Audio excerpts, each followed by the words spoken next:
vast majority of them were like people I don't know, like from neo-Nazis to all these extreme, just professional protesters. But there's now a public debate about the extent these protests are driven by union members or anti-lockdown activists. Anyone who looks at the footage can see there's not a Nazi symbol anywhere in that crowd. I've seen on right-wing groups, they're moving this. I'm a tradie, I'm fully vaccinated. To me, they just come across as just uneducated and just scared. They're idiots, sorry. It'd be silly to try to paint all protesters as far right.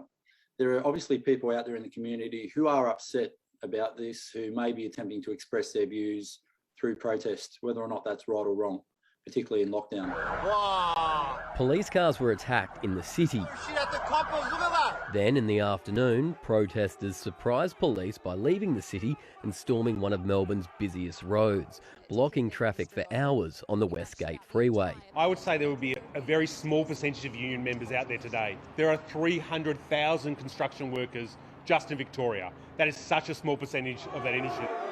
Union people don't have brand new, shiny high-vis. They have well-worn uniforms, and mostly on those material, what you'll see is union logos. You saw very little of that today. This is about an anti-vaccination protest, and the demands were of anti-vaxxers as well. They weren't union-type demands. Those who study far-right groups believe they're using anti-lockdown and restriction sentiment to boost their numbers. The far right are attempting to mobilise, they're attempting to recruit, and they're attempting to grow.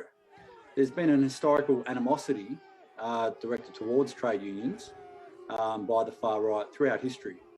And so by showing up at a CFMEU protest and attempting to claim that they're representing the workers, this is an attempt to mobilise amongst a group of people they might otherwise not be able to reach.